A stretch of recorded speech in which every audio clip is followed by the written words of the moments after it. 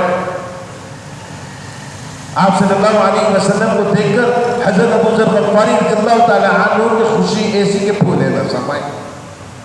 آپ کے 3 رفقا آپ کے ساتھ، حضرت ابوبکر صدیق رضی اللہ تعالیٰ عنہ، حضرت عمر فاروق رضی اللہ تعالیٰ عنہ، آپ صلی اللہ علیہ وسلم کے ساتھ ساتھ، اور پیچھے حضرت ابو ہریرہ بھی کمزور سے نہیں سے، وہ بھی جناب ساتھ ساتھ۔ حضور صلی اللہ علیہ وسلم کو حضرت ابو ذر غفاری رضی اللہ تعالیٰ عنہ دیکھ کر اپنی باہیں پھیلاتے ہیں، حضور اپنے سینے سے لگا کر کہتے ہیں ابو ذر ہم لوگوں نے 3 دن سے کھانا نہیں کھایا۔ حضرت ابو ذر غفاری رضی اللہ تعالیٰ عنہ کی آنکھوں سے آنسو ٹپکنا شروع ہو جاتے ہیں، فرماتے ہیں حضور خدا کی قسم اگر مجھے پتہ چل جاتا کہ آپ نے 3 دن سے کھانا نہیں کھایا، میں نے ابھی پیٹ بھر کے کھانا کھایا تو میں بھی اپنا کھانا چھوڑ دیتا۔ اسی وقت فرمایا حضور میرا دسترخوان آپ کے لیے بچھا ہوا ہے۔ فوراً اپنے حجرے پہ لے جاتے ہیں، تینوں ساتھیوں کے جو آپ کے رفقا ساتھ ہیں ان کو بٹھاتے ہیں اور فرماتے ہیں آپ تشریف فرمائیے، اور میں اپنے ہاتھوں سے بکری ذبح کرتا ہوں۔ بکری کو ذبح کر کے اپنی گھر والی کو بولا فٹافٹ آٹا کر دو، ہمارے گھر پر آج کائنات کے شہزادہ آئے، کائنات کے بادشاہوں کا بادشاہ ہمارے گھر پر آیا ہوا ہے، اور واقعہ ایسا کہ 3 دن سے کھانا نہیں کھایا۔ اپنی بیوی کے ساتھ مل کر اعلیٰ شریف تیار کر کے حضور صلی اللہ علیہ وسلم اور آپ کے ساتھیوں کے سامنے پیش کرتے ہیں۔ آپ صلی اللہ علیہ وسلم کے صحابہ آپ کے ساتھ بیٹھے ہوئے ہیں، 13 سالہ محنت، جب اب شاب ابی طالب کا وقت آیا تو اس وقت آپ کی نبوت کو 8 سال گزر چکے تھے، ساتھ ہی 8 سال گزر چکے تھے۔ صحابہ کرام میں بہت سے ایسے مختلف قسم کی باتیں ہوتی ہیں، مختلف قسم کے منافقین باتیں کرتے ہیں، تو آپ صلی اللہ علیہ وسلم کے ساتھ بیٹھے ہوئے باتیں ہو رہی ہیں۔ جس طرح حضرت عمر رضی اللہ تعالیٰ عنہ جب اسلام میں داخل ہوئے تو حضور سے کیا سوال کیا؟ حضور آپ حق پر ہیں؟ حضور نے فرمایا حق پر ہے۔ پھر فرمایا ہم سب حق پر ہیں؟ فرمایا ہاں حق پر ہے۔ حضور یہ جو عمل کر رہے ہیں نماز کا یہ کیا ہے؟ فرمایا یہ اللہ کے آگے بندگی کا اظہار ہے۔ فرمایا حضور یہ حق پر ہے؟ ہاں فرمایا حق پر ہے۔ تو حضرت عمر رضی اللہ تعالیٰ عنہ فرماتے ہیں حضور پھر خوف کس بات کا، پھر جھک کر نماز کیوں پڑھی جائے، صحن کعبہ میں کیوں نہیں پڑھتے؟ آپ صلی اللہ علیہ وسلم حضرت عمر رضی اللہ تعالیٰ عنہ کی طرف جب نظر اٹھا کر دیکھتے ہیں، امام بخاری رحمۃ اللہ علیہ نے فرمایا حضور صلی اللہ علیہ وسلم کی آنکھیں خوشی کے مارے چمک رہی تھیں۔ آپ صلی اللہ علیہ وسلم کچھ لمحے کے لیے عمر ابن خطاب رضی اللہ تعالیٰ عنہ کے چہرے انور کی طرف دیکھ رہے ہیں، اور محسوس ایسا ہو رہا ہے، لکھنے والوں نے لکھا ہے کہ محبوب کائنات سرور دو عالم صلی اللہ علیہ وسلم اس وقت اللہ رب العزت کے سامنے اظہار تشکر کے طور پر خاموشی اختیار کر کے شاید اپنے دل میں یہ بات کہہ رہے ہوں، اللہ میں نے تجھ سے دعا کی تھی اللہم اید الاسلام بعمر ابن خطاب، آج عمر ابن خطاب کا اسلام میں داخل ہونا چند لمحے نہیں گزرے ہیں کہ آج اسلام کو سربلندی نصیب ہونے کے لیے عمر کہتا ہے صحن کعبہ میں نماز پڑھی ہے۔ حضور صلی اللہ علیہ وسلم کہتے ہیں، لکھنے والوں نے لکھا ہے حضرت عمر رضی اللہ تعالیٰ عنہ کے دونوں ہاتھوں میں ہاتھ ڈال کر پہلے نگاہ بھر کر دیکھتے ہیں اور پھر فرماتے ہیں عمر تیری قوم کے لوگ نہیں پڑھنے دیتے، یہ نہیں کہتے تیرے خوف سے نہیں پڑھتے۔ حضرت عمر جلالی آدمی تھے، اسلام سے پہلے بھی ان کا جلال مشہور، اسلام کے بعد بھی جب اسلام میں داخل ہو گئے اس کے بعد بھی ان کا جلال مشہور۔ حضرت عمر رضی اللہ تعالیٰ عنہ فرماتے ہیں حضور چلیے کعبہ میں نماز پڑھیں گے، آج آپ کے پاس تلوار تان کر آیا تھا، تلوار کو نیام سے نکال کر آیا تھا، آج انشاءاللہ یہ تلوار جو نیام سے نکلی ہے اب جب تک اللہ رب العزت نے توفیق دی آپ کی حفاظت میں یہ تلوار لہراتی رہے، آپ کی طرف کوئی میری آنکھ سے نہیں دیکھے گا۔ صحن کعبہ میں آپ کو لے کے جایا جاتا ہے، اور حضرت عمر رضی اللہ تعالیٰ عنہ فرماتے ہیں حضور آپ نماز پڑھائیے۔ حضرت عمر رضی اللہ تعالیٰ عنہ اسلام میں داخل ہوئے تھے، کون سا نمبر تھا جی؟ چوتھا، چھٹا نمبر، حضرت عمر رضی چھٹا یا 7واں نمبر، تو اس کا مطلب ہے ٹوٹل 5 مقتدی نماز کے لیے کھڑے ہوئے ہیں، صحن کعبہ میں کھڑے ہوئے 5 مقتدی۔ مشرکین مکہ کی تعداد اتنی کہ گننے میں نہ آئے، وہ حضور کے مخالف اتنے کہ شمار نہ کیا جا سکے۔ ابو لہب آپ کا چاچا وہ بھی آپ کا مخالف، عتبہ آپ کا چاچا وہ بھی مخالف، ابو جہل بھی مخالف، بڑے بڑے رؤساء مخالف۔ حضرت عمر رضی اللہ تعالیٰ عنہ فرماتے ہیں حضور آج سے کعبہ میں امامت کرائیے، یہ 5 افراد آپ کے پیچھے کھڑے ہو کر مختلف بن کر آپ کی ابتدا میں نماز پڑھیں گے، میں تلوار لے کر کھڑا ہوں، آئے کسی کے اندر ضرورت ہے تو اپنی بیوی کو بیوہ کرائے، اپنے بچوں کو یتیم کرائے اور دیکھیں۔ یہ محبت کا ثبوت ہے نا میرے دوستو۔ تو آپ صلی اللہ علیہ وسلم کی میں بات کر رہا تھا کہ صحابہ ابو طالب میں صحابہ کرام بیٹھے ہوئے ہیں اور صحابہ کرام کے سامنے کچھ نہ کچھ باتیں آ گئی، چند صحابہ چند لوگ ہیں، ہاں کوئی یہ بھی نہیں کہ 200 500 600 افراد ہیں، چند گنتی کے لوگ ہیں۔ آپ صلی اللہ علیہ وسلم کے سامنے کچھ لوگ مایوس ہو کر بیٹھے ہوئے، کتنے دن ہو گئے کچھ کھایا نہیں، بھوکے پیاسے رہ رہے ہیں، وہاں پر پتوں پر گزارا کر رہے ہیں۔ ہاں دل میں کوئی بات آ سکتی ہے یار مولوی صاحب کے اوپر واقع آئے گا، پتہ نہیں مولوی صاحب آپ پر ہے کہ نہیں۔ لوگوں کے گھروں میں ماشاءاللہ کیا کیا ہانڈیاں پک رہی ہیں اور مولوی صاحب کے گھر میں تو واقع آئیں گے، یہ تو اللہ کی طرف سے مولوی صاحب کے گھر پہ عذاب آئے گا۔ کہنے والے تو یہی کہتے ہیں نا، ہاں نہ سمجھ دیکھنے والے لوگ اسی طرح کی باتیں کرتے ہیں، ہاں مولوی صاحب کے اوپر یہ چیز بھی ہے وہ چیز بھی ہے، پتہ نہیں کتنی آزمائش ہے۔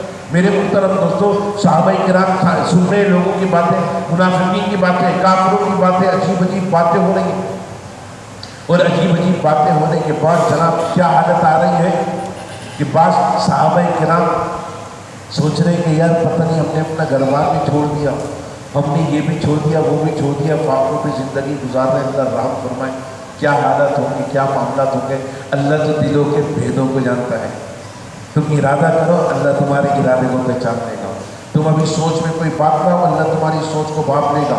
اللہ نے صحابہ کرام کا امتحان دیا اور اللہ نے خود قرآن میں فرما دیا یہ وہ لوگ ہیں جن کا امتحان منتہی خدا بنا، اس رب نے ان کا امتحان دیا اور وہ اپنے امتحان میں اولئک هم المفلحون، یہی تو کامیاب لوگ ہیں کہ جن کا امتحان رب کائنات نے لیا اور ان کو سرٹیفکیٹ اتھینٹک سرٹیفکیٹ قرآن نے دے دیا۔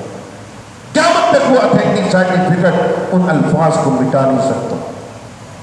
اولئک هم الراشدون اولئک هم الفائزون۔ اب ان صحابہ کرام رضوان اللہ تعالیٰ علیہ مجمعین کا اللہ نے امتحان دیا ہوا ہے، اب ایسی سوچ بھی آ رہی ہے، اللہ رب العزت کی طرف سے آیتیں نازل ہو رہی ہیں، اللہ رب العزت کی طرف سے قرآن کی سورت میں قیامت تک پڑھی جانے والی سورت نازل ہو رہی ہے۔ کون سی سورت نازل ہو رہی ہے؟ سورت البروج، مکی سورت ہے، اما پارے میں آپ جاتے ہیں مکی صورت ہے، 11 رکوع ختم ہو جاتے ہیں، 10واں رکوع شروع ہو رہا ہے، والسماء ذات البروج۔ اللہ رب العزت کا جلا جوش جلال میں آتا ہے، اللہ رب العزت اپنے محبوب سرور دو عالم صلی اللہ علیہ وسلم کی پریشانی کو بھاپ لیتے ہیں۔ صحابہ کرام کے خیالات، صحابہ کرام کی سوچ، اللہ رب العزت امتحان لے رہے ہیں۔ والسماء ذات البروج، اللہ رب العزت کی طرف سے آیتیں نازل ہوتی ہیں، قسم ہے اس آسمان کی جو برجوں والا ہے۔ بعض حضرات نے برج کا ترجمہ برج پلوں والا، اور بعض حضرات نے کہا نہیں اس سے مراد ستارے ہیں، ستاروں والا، چمکتے ہوئے ستاروں والے آسمان کی قسم۔ اللہ اٹھا سکتا ہے قسم، میں اور آپ نہیں اٹھا سکتے ستارے آسمان کی قسم، میں اور آپ اللہ کی پیدا کرتا ہے کسی مخلوق کی قسم نہیں اٹھا سکتے، شرعی حکم ہے۔ جو آج کل کہتے ہیں تیری قسم، تیرے سر کی قسم، ارے تیری جان کی قسم، ارے تیری اس کی قسم، اولاد کی قسم، نہیں کوئی قسمیں نہیں ہے، صرف اللہ کی قسم ہے۔ اللہ کائنات کا مالک ہے، خالق ہے، اللہ اپنی پیدا کرتا مخلوق کی قسم اٹھا سکتا ہے، اور کیوں اٹھاتا ہے؟ اللہ تعالیٰ اپنے بندہ مومن کو قسم اٹھا کر یقین دلانا چاہتا ہے۔ اب یہاں پر اللہ رب العزت نے 4 قسمیں اٹھائی ہیں، اور پھر جواب قسم بھی خود اللہ ہے۔ پہلے اللہ قسم اٹھاتا ہے، اور قسم اٹھا کر پھر آگے جب آیت پیش کرتا ہے وہ جواب قسم ہوتی ہے۔ اللہ رب العزت نے فرمایا والسماء ذات البروج، قسم ہے آسمانوں کی جو ستاروں والا ہے۔ آگے فرمایا والیوم الموعود، یوم الموعود سے مراد قیامت کا دن ہے۔ فرمایا اور قسم ہے اس دن کی جس کا وعدہ کیا گیا ہے۔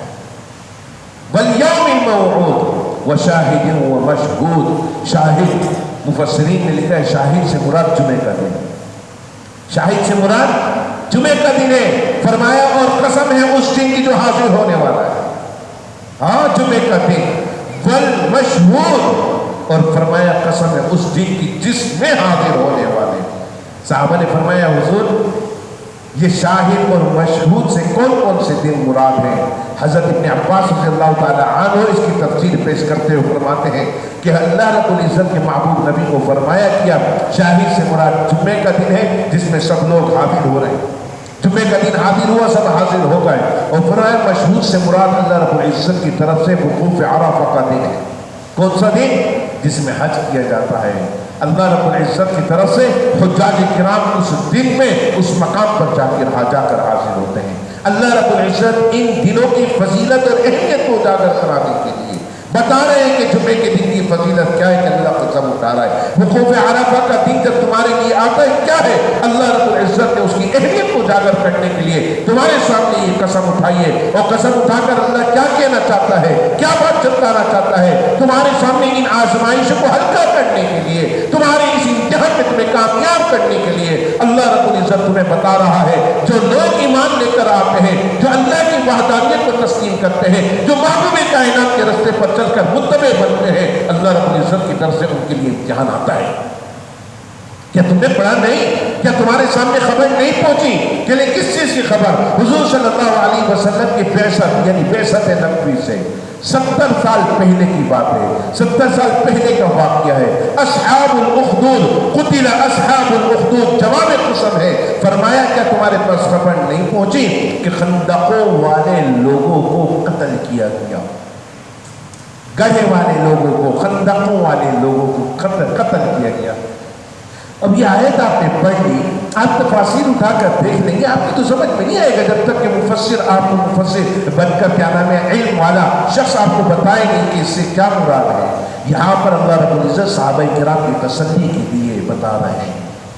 اصحاب الاخدود کو یاد کرو، صحابہ نے فرمایا حضور اصحاب الاخدود کیا ہے؟ امام مسلم رحمۃ اللہ علیہ نے اصحاب الاخدود کے لیے جب تحریر کرنا شروع کیا تو حضور صلی اللہ علیہ وسلم کی حدیث میں تقریباً 2.5 صفحہ انہوں نے لکھا، 2.5 صفحے امام مسلم رحمۃ اللہ علیہ نے لکھے، اور امام مسلم رحمۃ اللہ علیہ اصحاب الاخدود کی تشریح کو پیش کرتے ہوئے آپ صلی اللہ علیہ وسلم صحابہ کرام رضوان اللہ تعالیٰ علیہ مجمعین کے سامنے واقعے کو پیش کر رہے ہیں۔ یمن کا بادشاہ تھا، کون تھا؟ یمن کا بادشاہ۔ یمن کی سلطنت اور اس کی بادشاہت کو چلانے والے فارس کے لوگ تھے۔ یاد رکھیے گا فارس وہ قوم ہے جو اس کا تعلق ایران سے، فارس وہ قوم ہے جس کا تعلق ایران سے ہے، اور آپ صلی اللہ علیہ وسلم نے جب اپنی نبوت کے پیغامات کو بھیج کر خطوط بھیجے تھے تمام بادشاہوں کے پاس، حبشہ کے بادشاہ کے پاس جب خط گیا تھا، اس نے آپ کے خط کو جب من محمد رسول اللہ پڑھا تھا تو اسی وقت اس خط کو پڑھ کر اس نے اپنے چوم کر آنکھوں سے لگایا تھا۔ اور جب فارس کی ایران کی سلطنت کے پاس، ایران کے حکمران کے پاس آپ صلی اللہ علیہ وسلم کے ارسال نامہ پہنچا، اس وقت ایران کا حکمران کون تھا پتہ ہے؟ خسرو پرویز۔ اس لیے حضرات نے لکھا ہوا ہے پرویز نام کبھی نہ رکھنا، پرویز کبھی دین کا پیروا ہو ہی نہیں سکتا۔ پرویز نام نہ رکھنا، پرویز نام کے اثرات آتے ہیں۔ آپ صلی اللہ علیہ وسلم کا جب ارسال نامہ خسرو پرویز کے پاس گیا اور اس نے جب دیکھا بسم اللہ من محمد رسول اللہ، اسی وقت اس نے اس ارسال نامے کے چھوٹے چھوٹے ٹکڑے کر کے اپنے پاؤں تلے رول دیے۔ آپ صلی اللہ علیہ وسلم کو جب پتہ چلا، لوگ کہتے ہیں نا کہ آپ نے کبھی بد دعا نہیں دی، میرے دوستو آپ صلی اللہ علیہ وسلم نے بد دعا دی، اور جب صاحب ابی طالب کا وقت تھا آپ صلی اللہ علیہ وسلم کو حکم ہوا 40 دن تک اللہ رب العزت کے حکم سے فجر کی نماز میں صحابہ کرام رضوان اللہ تعالیٰ علیہ مجمعین کے ساتھ قنوت نازلہ پڑھتے تھے، اور قنوت نازلہ میں آپ بد دعا کرتے تھے۔ اس بد دعا کے الفاظ پر بھی کبھی آپ کے سامنے وضاحت کروں گا، دوسرے خطبے میں ہم وہ الفاظ ادا کرتے ہیں۔ اللہم شتت شملہم، اللہم فرق جمعہم، اللہم خرب دیارہم وخالف بین کلمتہم، ان کے گھروں کو بھی ملیہ میٹ کر دے جو مخالفین ہیں۔ اس وقت آپ صلی اللہ علیہ وسلم نے بد دعا دی فارس کے بادشاہ کے لیے کہ یا اللہ جس طرح اس خسرو پرویز نے میرے خط کو میرے ارسال نامے کے ٹکڑے کر کر کے پھاڑ کر اپنے پیروں تلے روک رہا ہے، تو اس کی سلطنت کو، اس کی حکومت کو تار تار کر دے۔ اور حالت یہ ہوئی کہ خسرو پرویز، اس کا بیٹا اس کے لیے موت کا ذریعہ بنا، وہ اپنے باپ کے لیے موت کا ذریعہ، اور اس کا بیٹا پھر اس کی جو زوجہ تھی اس کے ذریعے موت کا پروانہ ایسا آیا کہ سلطنت کی سلطنت، وراثت کی وراثت، پورا کا پورا خاندان بلیہ میٹ ہو گیا۔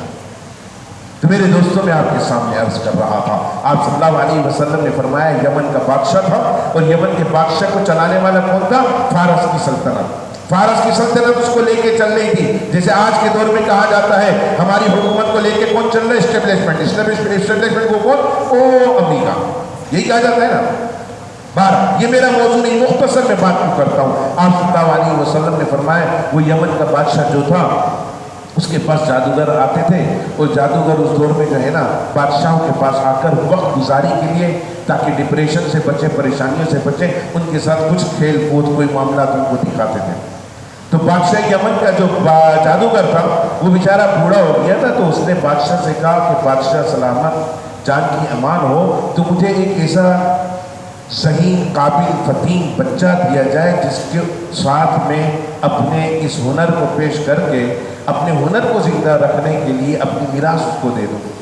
بادشاہ نے حکم صادر کیا اور ایک بچہ ملا 12-13 سال کا، اور وہ 12-13 سال کا بچہ اس کو دے دیا گیا۔ اب وہ بچہ روزانہ اس سے اس کا جادو کا ہنر سیکھ رہا ہوتا تھا، تو وہ اپنے گھر سے جو آتا تھا تو راستے میں اس زمانے میں جو دین حق پر تھا وہ عیسائیوں کا تھا۔ تو عیسائیوں کے جو راہب ہوتے تھے، وہ راہب کی ایک چھوٹی سی کیا نام ہے عبادت گاہ بنی ہوئی تھی، تو بچہ راستے میں آتے ہوئے اس عبادت گاہ میں چلا جایا کرتا تھا، اور راہب کے ساتھ بیٹھ کر اس کی عبادت میں شریک ہوتا تھا۔ راہب نے جب دیکھا کہ بچہ مانوس ہو گیا ہے، تو راہب نے اس بچے کو جو ہے نا دین کے بارے میں کچھ خبر دی۔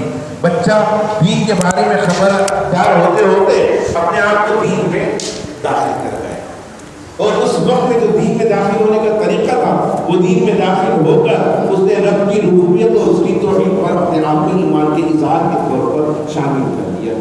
اب بجائے وہ جادوگری سیکھنے کے، وہ جناب یہاں پر راہب کے ساتھ بیٹھ کر دین سیکھتا رہا، اور دین سیکھتے سیکھتے کچھ عرصے میں بچے سے آگے ہو گیا کہ رستے میں آ رہا تھا تو ایک شخص ایسا آیا مشرک کہ جو پیٹ کی تکلیف سے تڑپ رہا تھا، اور وہ چیزیں معاملہ ہے کوئی ایسا طبیب جو میرے پیٹ کے درد کو ٹھیک کرتے۔ تو اس بچے نے کہا میں تمہارے پیٹ کے درد کے لیے کچھ وظیفہ کر سکتا ہوں، اور وہ بیٹھ گیا اور اس نے کہا یا اللہ میں تیری توحید کا متوالا ہوں، اگر اس راہب کا نظر وقت پر ہے تو میرے اس دعا سے اس کیا نام ہے مریض کو شفا عطا فرما دے۔ اس نے اس کے ہاتھ پھیرا اور دعا پڑھ کے ڈھوکی، اللہ رب العزت نے اس کو شفا عطا فرما دی۔ اس طرح جناب کافی لوگوں کو بات کا پتہ چل گیا، آہستہ آہستہ جناب اس طرح ہوا۔ پھر کچھ دن کے بعد ایسا ہوا کہ کچھ معاملات اور سامنے آئے، اس بچے نے وہ معاملہ کیا تو اس سے اور اس کی شہرت ہوتی چلی گئی۔ بادشاہ کے پاس کیا، بادشاہ کو پتہ چلا کہ اس بچے کے جتنے بھی مریض ہیں وہ سارے کے سارے اس بچے پر ایمان لا کر اپنے دین سے پھرتے جا رہے ہیں، مرتد ہوتے جا رہے ہیں اپنے دین سے۔ اس بچے کے اوپر ایمان لانے والوں کی تعداد 70,000 تک پہنچ گئی۔ یہ میں مختصر کر رہا ہوں واقعے کو، 70,000 افراد تک پہنچ گئی۔ بادشاہ نے کہا یہ 70,000 افراد تو میرے دین کے مخالف ہو جائیں گے۔ اس نے کیا کیا؟ خندق کھدوائی، اور خندق کھدوا کے 70,000 افراد کو خندق کے اندر آگ میں ڈالا۔ وہ زندہ افراد کو آگ میں ڈالا، وہ زندہ افراد آگ میں جل گئے، آگ جل کر بھسم ہو گئی۔ اللہ رب العزت کی طرف سے جب اس بچے کو آگ میں ڈالا گیا تو بچہ آگ میں جاتا اور واپس نکل جاتا، اس خندق میں جاتا اور اچھل کے واپس باہر آ جاتا، یعنی ایسے کہ وہ خندق اپنے اندر اس بچے کو نہیں دے رہی۔ بادشاہ تک بات پہنچی، بادشاہ نے کہا اس بچے کو بلاؤ۔ تو اس بچے کو جب بلایا گیا تو بادشاہ سے اس بچے نے کہا میں تمہارے سامنے اس وقت موت کے گھاٹ اتروں گا جب تم یہ الفاظ کہو۔ بادشاہ نے پوچھا کیا الفاظ ہے؟ اس نے کہا تم یہ الفاظ کہو بسم اللہ قتلوہ، میں اس اللہ کے نام سے جس اللہ کی یہ اتباع کر رہا ہے، جس اللہ کی یہ بندگی اختیار کیا ہوا ہے، اس کا نام لے کر اس کو قتل کروں گا۔ تو اس نے کہا بادشاہ سلامت کو مجھے اونچی جگہ پر کھڑے کر کے تیر مارنا اور یہ پڑھنا تو میں مر جاؤں گا۔ بادشاہ نے اسی طرح کیا اور وہ بسم اللہ قتلوہ کر کے تیر جب چھوڑا تو بچے کے یہاں لگا اور بچہ مر گیا۔ تو آپ صلی اللہ علیہ وسلم نے فرمایا ان لوگوں نے یہ سمجھا کہ اللہ کی توحید کے متوالے ختم ہو جائیں گے، لیکن یاد رکھنا اللہ رب العزت نے آیت میں بتا دیا جو اللہ کی توحید کا متوالا ہو کر مذہب کا پیروکار بنا، اس کے ساتھ دنیا داروں نے اسی طرح کا برتاؤ کیا۔ اس وقت یمن کے بادشاہ نے یہ حال کیا، اللہ رب العزت نے اس یمن کے حکمران کو اور اس کی حکمرانی کو ایسا تار کیا کہ سارے کے سارے 70,000 افراد کو جو انہوں نے شہید کیا تھا، ان کی شہادت کے بدلے اللہ تعالیٰ نے پورے یمن کی حکومت اور اس کی سلطنت کو تار کر دیا۔ میرے دوستو، اس حال میں کہ وہ لوگ اس آگ کے آگے بیٹھے ہوئے سارے منظر کو تڑپتا ہوا ایمان والوں کو دیکھ رہے تھے۔ صحابہ کرام کے سامنے حضور نے جب اس بات کو پیش کیا تو امام مسلم رحمۃ اللہ علیہ پیش کرتے ہیں کہ آپ صلی اللہ علیہ وسلم کی آنکھوں سے بھی آنسو جاری، صحابہ کرام کی بھی آنکھوں سے آنسو جاری۔ صحابہ کرام میں سے کسی نے پوچھا حضور اس وقت وہ خندقوں والے لوگ جو تھے 70,000 افراد وہ مسلمان تھے؟ تو آپ صلی اللہ علیہ وسلم نے فرمایا اس وقت مسلمانیت کا مذہب نہیں تھا، لیکن وہ لوگ اس وقت اس مذہب کے پیروکار تھے جو اللہ نے حضرت عیسیٰ علیہ السلام کو دیا۔ تو میرے دوستو، صحابہ کرام نے فرمایا حضور آج اگر عیسیٰ کا کوئی ماننے والا ہوگا تو آپ پر ہوگا؟ آپ صلی اللہ علیہ وسلم نے فرمایا مجھ محمد کی بعثت اور مجھ محمد کی نبوت نے آ کر تمام نبوت کے دروازوں کو جہاں بند کیا ہے وہاں سابقہ شریعت کو بھی اللہ نے بند کر دیا ہے۔ اب اگر کوئی تسلیم شدہ، اب اگر کوئی حق پر اللہ رب العزت کی طرف سے دین ہوگا تو مجھ محمد کے اوپر جو دین شریعت نازل ہوئی ہے وہی ہوگی اور قیامت تک وہی رہے گی۔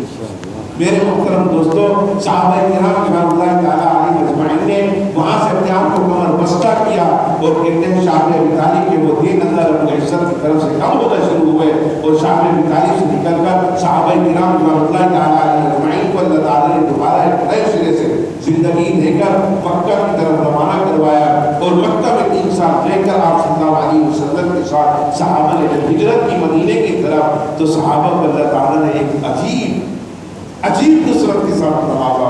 وہ عجیب نصرت ایسی آئی کہ اللہ رب العزت کی طرف سے وہ چند صحابہ اور مدینے چلے جاتے ہیں، اللہ رب العزت کی طرف سے فوج اسلام میں لوگ داخل ہو جاتے ہیں اور حالت یہ ہوتی ہے کہ اللہ تعالیٰ امام کے طور پر بھی صحابہ کے ساتھ حضور کو ایک پوری مدینے کی سلطنت عطا فرماتے ہیں۔ میرے محترم دوستو، یاد رکھیے گا دین اسلام پر جب چلا جائے گا تو آزمائشیں آئیں گی۔ آج میرے اور آپ کے اوپر آزمائشیں عجیب قسم کی آتی ہیں۔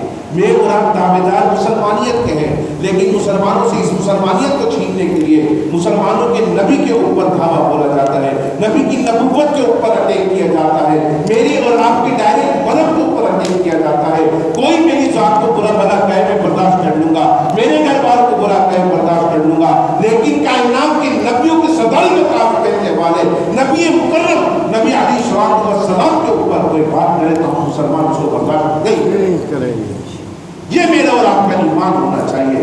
میرے دوستو، اللہ سے دعا کریں کہ اللہ مجھے اور آپ کو اس امتحان میں کامیابی عطا فرمائے۔ اللہ رب العزت میرے اور آپ کے ایمان کو اس بنیاد کی وجہ سے جو ختم نبوت کی بنیاد کی وجہ سے باقی ہے، اس کی وجہ سے اللہ رب العزت میرے اور آپ کے ایمان کو چار چاند لگائے اور ہم سب کو اللہ رب العزت مجتمع فرما کر کے ایک پلیٹ فارم پر جمع کر دے۔ میرے دوستو، یہ نہیں پوچھا جائے گا کہ کس مصدر سے ہو، یہ پوچھا جائے گا کہ ختم نبوت کے محافظ بن کر تم نے اپنے آپ کو حضور کی جو ختم نبوت کا پہرے دار بنایا کہ نہیں بنایا؟ تم نے حضور صلی اللہ علیہ وسلم کی اتباع میں کیا وقت گزارا؟ تم نے حضور کی اتباع میں کیا قربانیاں پیش کی؟ یہ پوچھا جائے گا۔ دوستو، اللہ رب العزت سے دعا کریں کہ اللہ رب العزت اس آزمائش میں مجھے اور آپ کو ضرور نصیب آمین۔ بڑی آزمائش ہے، بڑی آزمائش ہے۔ دعا کریں کہ اللہ رب العزت میرے اور آپ کے بکھرے ہوئے شرادے میں اجتماعیت پیدا فرما دے۔ آنے والا مہینہ ربیع الاول کا مہینہ ہوگا، سیرت مطہرہ کو پیش کیا جائے گا، لیکن یاد رکھیے گا سیرت کو سن کر اگر میرے اور آپ نے صورت تبدیل نہیں کی اور صورت کو تبدیل کر کر میرے اور آپ نے اپنے اتحاد کو قائم نہیں رکھا تو پھر کوئی فائدہ نہیں ہے۔ فائدہ اس وقت ہے کہ سیرت کو سن کر صورت تبدیل ہو جائے اور صورت تبدیل ہونے کے ساتھ میرے اور آپ کے دل تبدیل ہو جائے اور دل تبدیل ہو آپس میں ایک دوسرے کے ساتھ محبت کرنے والے بن جائیں۔ دوستو، جوڑ پیدا کرو گے قوت پیدا ہوگی، تقویت ملے گی۔ جوڑ کو توڑتے جاؤ گے تو یاد رکھیے گا کمزور ہوتے جاؤ گے اور بکھر جاؤ گے۔ اللہ رب العزت ہم سب کو ایک دوسرے کے ساتھ اتحاد، اتفاق اور محبت نصیب فرمائے۔ جو حضرات اس دنیا سے رخصت ہو گئے، اسماعیل ہنیہ جو میرے اور آپ کے سامنے وہاں پر فلسطین میں قیادت کر رہا تھا، فلسطین کے مظلوم مسلمانوں کا ایک سہارا بنا ہوا تھا، اس کو بے دردی سے شہید کیا، اللہ اس کے درجات بلند فرمائے، مغفرت فرمائے۔ پچھلے جمعہ میں آپ کے سامنے دعا کروائی تھی، ہماری سوسائٹی کے اسد اللہ بھائی، ان کی ساس صاحبہ کا انتقال ہو گیا، اللہ ان کی مغفرت فرمائے۔ دعا کریں جتنے بھی مسلمان مرحومین ہیں، اللہ سب کی مغفرت فرمائے، سب کے درجات بلند فرمائے، سب کے آگے کی منزل اللہ